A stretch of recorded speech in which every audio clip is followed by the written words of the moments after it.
ভগৱানক ভয় নকৰে গণেশ আৰু সৰস্বতীয়ে। গণেশ সৰস্বতীয়ে লুটিলে ভগৱানৰ ঘৰ। গণেশ সৰস্বতীৰ হাতত এতিয়া আৰক্ষীৰ হেণ্ডকাফ। ৰ'ব, ভুল নকৰিব, আমি ভগৱান শ্ৰী গণেশ আৰু সৰস্বতী আই কথা কোৱা নাই। আমি স্বামী স্ত্ৰী ভগৱান ডেকা আৰু সৰস্বতী কুমাৰীৰ কথাহে কৈছোঁ। পিতৃ মাতৃয়ে ভগৱানৰ নামেৰে নাম ৰাখিছিল যদিও এতিয়া গণেশ ডেকা আৰু সৰস্বতী কুমাৰে গভাইত চুৰহে ওলাল। হাজোৰ ৰামদিয়াৰ গণেশ আৰু সৰস্বতী ভগৱানক কিন্তু ভয় নকৰে। শেষে স্বামী স্ত্ৰী লগ হৈ লুটিলে ভগৱানৰ ঘৰ। নিশা ৰামদিয়াৰ নামপাৰাৰ শ্ৰী শ্ৰী সাতভঙা সত্ৰ সংঘটিত কৰিলে চুৰিকান্ত। লুটিলে সত্ৰৰ কাঁহৰ বাচন বৰ্তনৰ লগতে বহু মূল্যৱান সামগ্ৰী। কিন্তু দিন বেয়া আছিল গণেশ আৰু সৰস্বতীৰ। দুয়োৰে চুৰিৰ কথা গম পালে পিতৃয়ে, আৰু পিতৃয়ে পুত্ৰ গণেশ বোৱাৰী সৰস্বতীক গতাই দিলে আৰক্ষী। এতিয়া গণেশ ডেকা আৰু সৰস্বতী কুমাৰী ৰঙাঘৰৰ আলহী। শ্ৰী শ্ৰী সাতভঙা সত্ৰ আছে, তাত চুৰি কাৰ্য হয়।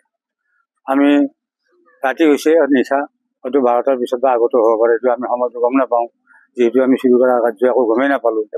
কিন্তু ৰাতিপুৱা আমাৰ যিটো আমাৰ সত্ৰৰ ভকত তাত দুৱাৰ খোলে, তেতিয়া তেওঁ অৱগত হৈ আমাক স্থানীয় ৰাইজক খবৰ দিয়ে। আমি গোটেইবিলাক মিলি গোটেইখিনি আমি চোৱা চিন্তা কৰি গম পালোঁ, আমাৰ সত্ৰৰ বা নামঘৰৰ 4টা কলহ, এখন ডাঙৰ বঁটা আৰু এখন সৰু পিতলৰ থাল, সেইটো ফুট দিয়া, ৰাইজক ফুট দিয়ে।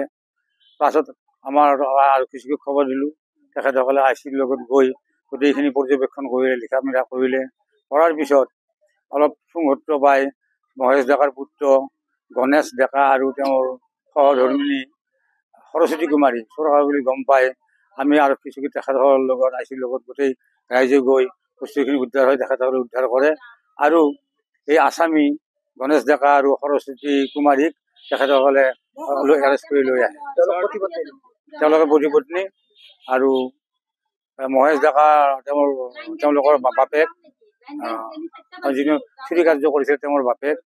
গতিকে আমি বস্তুখিনি উদ্ধাৰ কৰে আমি আমাৰ ৰামদিয়া আৰক্ষী চকীক আমি ধন্যবাদ জ্ঞাপন কৰিছোঁ, আৰু তাক ভৱিষ্যতলৈ তেখেতসকলে আমাৰ লগত থাকিব আৰু তেখেতসকলক কৃতজ্ঞতা জ্ঞাপন কৰিছোঁ। আপোনালোকৰ গাঁৱতে ঘৰ আৰু ওচৰতে, সত্ৰৰ ওচৰতে ঘৰ।